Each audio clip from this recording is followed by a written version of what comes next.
Hello student, this is Aishwarya Sharma. हम पढ़ रहे हैं क्लास 7 का विषय गणित। उसमें हमारा टॉपिक चल रहा है त्रिभुज और उसके गुण, यानी कि ट्रायंगल और उसकी प्रॉपर्टीज। उसमें हम बहुत सारी चीज़ें सीख चुके हैं। आज हम सीखेंगे समकोण त्रिभुज और पाइथागोरस गुण। देखो क्या होता है समकोण त्रिभुज। समकोण त्रिभुज वो है जिसे हम राइट एंगल ट्रायंगल भी हम इसे कहते हैं। तो देखो, पाइथागोरस प्रमेय के अनुसार एक समकोण त्रिभुज में कर्ण का वर्ग शेष दो भुजाओं के वर्गों के योग के बराबर होता है। कर्ण का वर्ग उसके शेष भुजाओं के योग के बराबर होता है। अब ट्रायंगल ABC में शीर्ष B पर समकोण बना है। तो अगर मैं यहाँ पर देखूं तो ये क्या है A, ये क्या है C और ये है B। तो B पर क्या बना है? B पर बना है समकोण।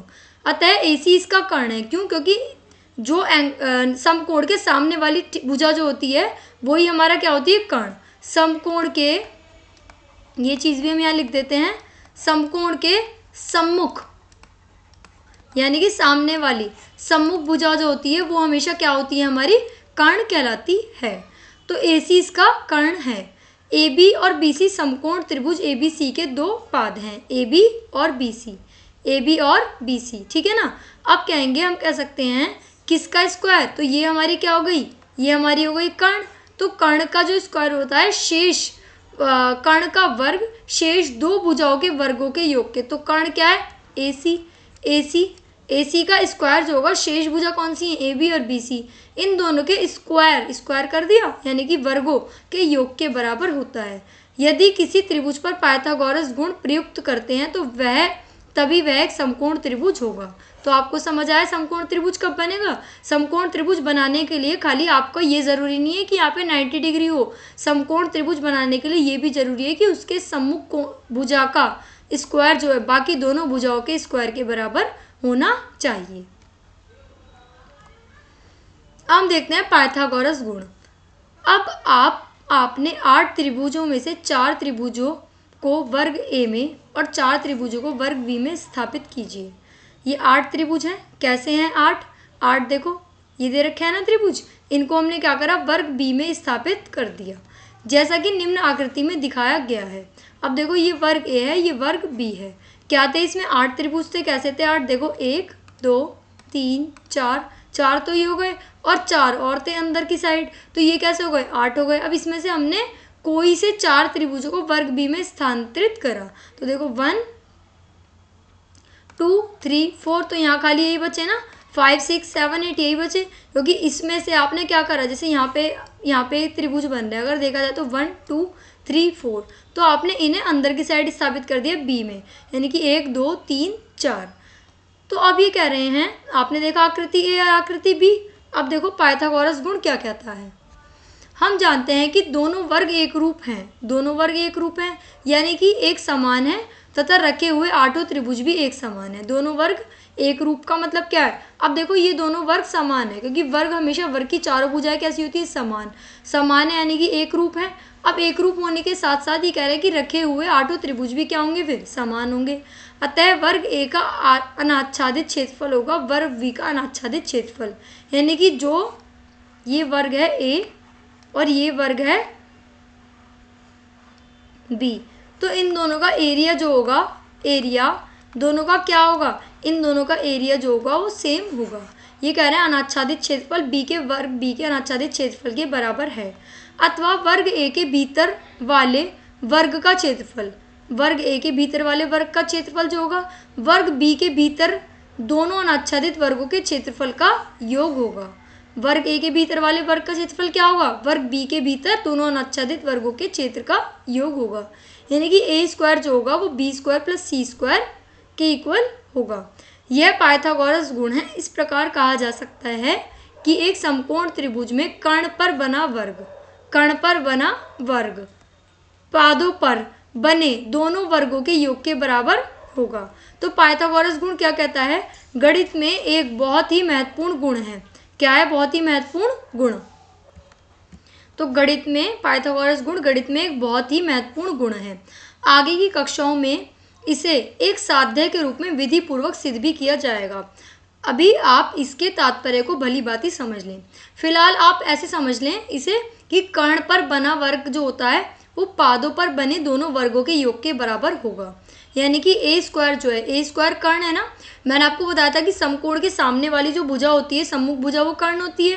तो समकोण के सम्मुख ए स्क्वायर, तो यानी कि ए स्क्वायर जो होगा वो बी स्क्वायर प्लस सी स्क्वायर के क्या होगा, बराबर होगा। अब देखो यहाँ में दिया हुआ है, इसके अनुसार किसी समकोण त्रिभुज में कर्ण पर बने वर्ग का क्षेत्रफल दोनों पादों पर बने वर्गों के क्षेत्रफल के योग के बराबर होता है। समकोण त्रिभुज में कर्ण पर बने वर्ग का क्षेत्रफल, अब समकोण त्रिभुज है, कर्ण पर बने वर्गों का क्षेत्रफल पादों पर, ये तो हमने पढ़ लिया। अब देखो एक वर्गाकार कागज लेकर उस पर एक समकोण त्रिभुज बनाइए। एक वर्गाकार कागज लिया हमने, उस पर हमने एक समकोण त्रिभुज बनाया। अब इसकी भुजाओं पर वर्गों के क्षेत्रफल ज्ञात कीजिए और इस साध्य की व्यवहारिक रूप से जांच कीजिए। यदि कोई त्रिभुज समकोण त्रिभुज है, क्या है, यदि कोई त्रिभुज समकोण त्रिभुज है तब उस पर पाइथागोरस गुण प्रयुक्त होता है। अगर वो समकोण नहीं है तो पाइथागोरस गुण प्रयुक्त हो ही नहीं सकता। तो सबसे पहली क्वालिटी है पाइथागोरस गुण की, वो त्रिभुज होना चाहिए समकोण त्रिभुज। तो अब हम ये कह रहे हैं, अब यदि किसी त्रिभुज पर पाइथागोरस गुण सत्य है तो क्या यह एक समकोण त्रिभुज होगा? ऐसी समस्याओं को हम विलोम समस्याएं कहते हैं। हम इस पर उत्तर देने का प्रयत्न करेंगे। अब हम दिखाएंगे कि यदि किसी त्रिभुज में दो भुजाओं के वर्गों का योग तीसरी भुजा के वर्गों के योग के बराबर है तब वह एक समकोण त्रिभुज होना चाहिए। इस प्रकार से पता चलता है कि पाइथागोरस गुण केवल तभी प्रयुक्त होगा जबकि त्रिभुज एक समकोण होता है। तो इससे हम एक निष्कर्ष निकालेंगे, किसी त्रिभुज का पाइथागोरस गुण प्रयुक्त होगा तभी वह एक समकोण त्रिभुज होगा। तो ये दोनों एक दूसरे से हमें ये एक दूसरे से इंटरलिंक हैं। क्या कि अगर जो है वो समकोण हैं तभी वो पाइथागोरस गुण लग सकता है। वहाँ क्या लग सकता है, पाइथागोरस, तभी वो वहाँ लग सकता है, वरना वो वहाँ नहीं लग सकता। तो दोनों एक दूसरे से क्या हुए, दोनों एक दूसरे से इंटरलिंक किए हुए। अब देखो एक समकोण त्रिभुज में कर्ण पर बने वर्ग का क्षेत्रफल जो होता है वो पादों पर बने दोनों वर्गों के क्षेत्रफल के योग के बराबर होता है। देखो ये रहा, ये क्या है, ए, ये है बी, ये है सी। तो हम कह सकते हैं कि ए स्क्वायर जो होगा वो बी स्क्वायर प्लस सी स्क्वायर के बराबर होगा। तो अब कह रहे हैं कर्ण पर बने वर्गों का क्षेत्रफल दोनों, तो पादप पर बने वर्गों के क्षेत्रफल के बराबर होगा। अब एक वर्गाकार कागज लेकर उस पर एक समकोण त्रिभुज बनाएंगे हम और इन भुजाओं के वर्गों का क्षेत्रफल ज्ञात करेंगे। अब क्या होगा, व्यवहारिक रूप से इसकी जांच करेंगे। यदि कोई त्रिभुज समकोण त्रिभुज है तब उस पर पाइथागोरस गुण प्रयुक्त होगा। अब यदि त्रिभुज पर पाइथागोरस गुण सत्य है तो क्या ये समकोण त्रिभुज होगा? हाँ, क्योंकि अभी मैंने आपको बताया था कि ये दोनों एक दूसरे से क्या होते हैं, ये दोनों एक दूसरे से इंटरलिंक होते हैं। तो हाँ, यह एक समकोण त्रिभुज होगा। इस प्रक्रिया से पता चलता है कि पाइथागोरस गुण केवल तभी प्रयुक्त होता है जबकि त्रिभुज एक समकोण त्रिभुज होगा। ठीक है ना? तो ये एक बार मैंने आपको दोबारा एक तरीके से रिकॉल यहाँ पर करा दिया है। अब देखो सार संकलन क्या आया समझ में, यानी कि कंक्लूजन क्या निकल के आया, 1 और 2 पॉइंट में हमारा कंक्लूजन निकल के आया है। समकोण त्रिभुज में समकोण के सामने वाली भुजा कर्ण और अन्य दो भुजाएं उसके पाद होते हैं। समकोण त्रिभुज है, समकोण त्रिभुज मतलब 90 डिग्री, 90 डिग्री के सामने वाली भुजा हमेशा क्या होगी, कर्ण। ये बात हमेशा याद रखना कि 90 डिग्री के सामने। अब जरूरी नहीं है आपको वो हमेशा ऐसे बना के ही देगा कि ये समकोण त्रिभुज है, उसने यहाँ पे ही साइन दे दिया तो इसका मतलब आपको खुद समझना होगा कि ये 90 डिग्री है और इसके जस्ट सामने वाली भुजा यानी कि ये वाली जो भुजा है ये हमारी क्या होगी, ये हमारी होगी कर्ण। ये आपको खुद समझना पड़ेगा। पाइथागोरस गुण एक समकोण त्रिभुज में, क्या है पाइथागोरस गुण, पाइथागोरस गुण कह रहा है कि एक समकोण त्रिभुज में कर्ण का वर्ग यानी कि कर्ण का स्क्वायर, ए का स्क्वायर, कर्ण हमने ये मान लिया ना ए, ये हो गया बी, ये हो गया सी, तो ए का स्क्वायर जो होगा वो बी के स्क्वायर और सी के स्क्वायर के योग के बराबर होगा।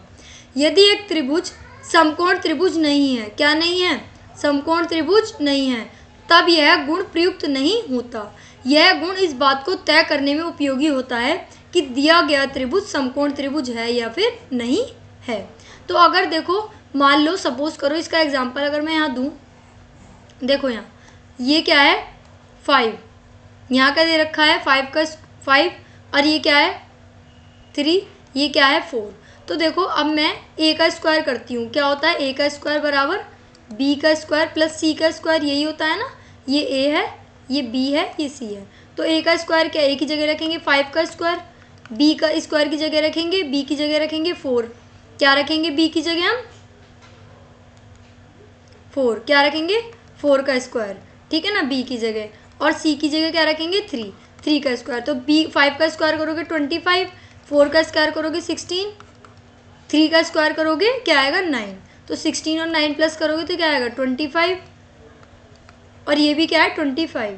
तो 25 के क्या होगा इक्वल होगा, ठीक है।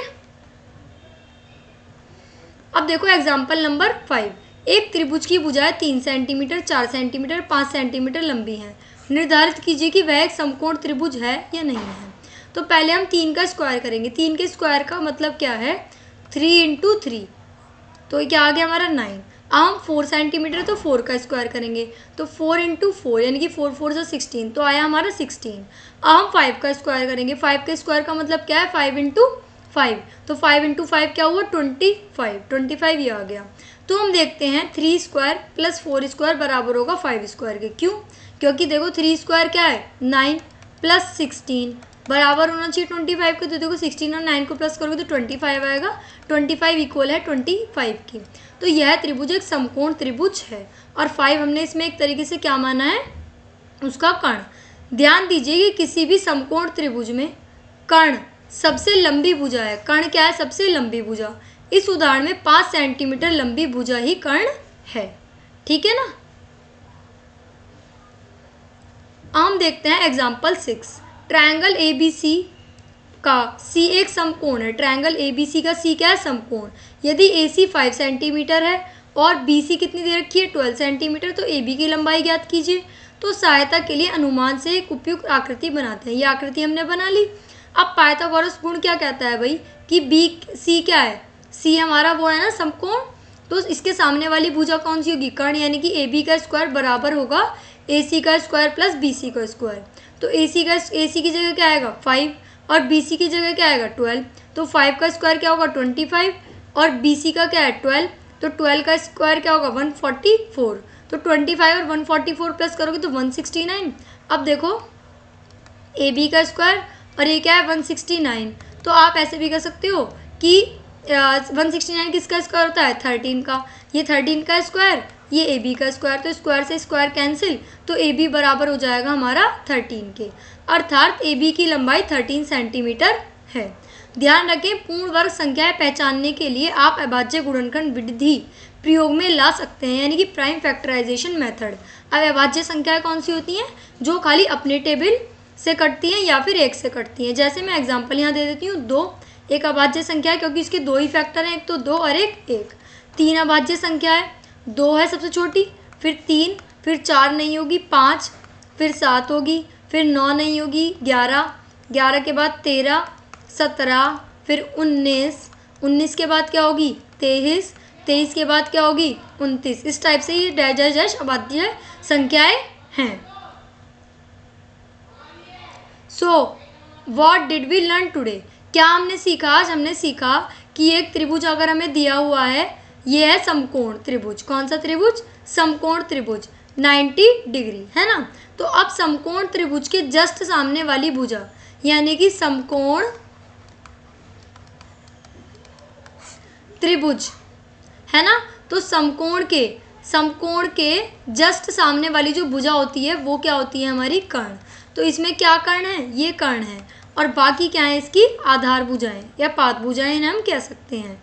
तो इससे हमारा एक निष्कर्ष निकला कि हमने पाइथागोरस प्रमेय पढ़ी, उसमें हमने पाइथागोरस प्रमेय में क्या देखा, हमने देखा कि कर्ण का जो स्क्वायर होता है वो बाकी 2 भुजाओं के स्क्वायर के योग के बराबर होता है। तो अगर मैं यहाँ बात करूँ, ये है हमारी 5, ये है 3, ये है हमारी 4। तो देखो 5 का स्क्वायर जो होगा वो बराबर होगा 3 का स्क्वायर प्लस 4 के स्क्वायर, क्योंकि कर्ण का स्क्वायर बाकी भुजाओं के स्क्वायर के बराबर है।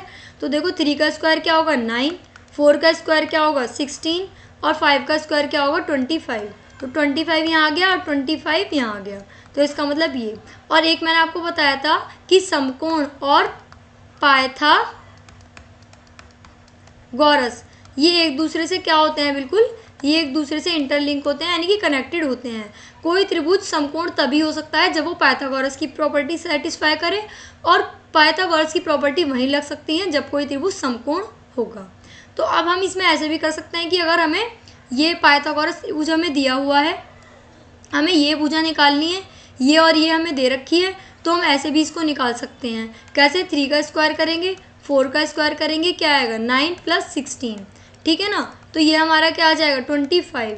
25 क्या है, कर्ण के स्क्वायर के बराबर है ना। तो 25 किसका स्क्वायर होता है, 5 का स्क्वायर होता है। 5 का स्क्वायर यहाँ आया कर्ण का स्क्वायर, तो स्क्वायर से स्क्वायर कैंसिल, तो कर्ण हमारा क्या आ गया यहाँ 5 आ गया। और इसमें मैंने आपको बताया था कि हमें अभाज्य संख्याओं का फैक्टराइजेशन हमें पता होना चाहिए, यानी कि प्राइम फैक्टराइजेशन। अब प्राइम फैक्टराइजेशन वो होता है जिसमें खाली 2 ही फैक्टर होते हैं, एक तो वो नंबर खुद होता है यानी कि इटसेल्फ, एक तो वो, और दूसरा 1, ठीक है ना। जैसे 2 है तो 2 का एक तो फैक्टर 2 खुद होगा और एक होगा 1। अब 3 है तो 3 का एक फैक्टर एक तो 3 होगा और एक होगा 1। तो ऐसे करके सबसे छोटी अभाज्य संख्या 2 है, और उसके अलावा 3, 5, 7 ये सब चलती जाएंगी। तो इस तरीके से मैंने आपको यहाँ पर अभाज्य संख्याओं का कॉन्सेप्ट भी समझाया, समकोण और पाइथागोरस प्रमेय भी आपको मैंने यहाँ सिखाई। तो हम मिलते हैं नेक्स्ट क्लास में, तब तक के लिए थैंक यू।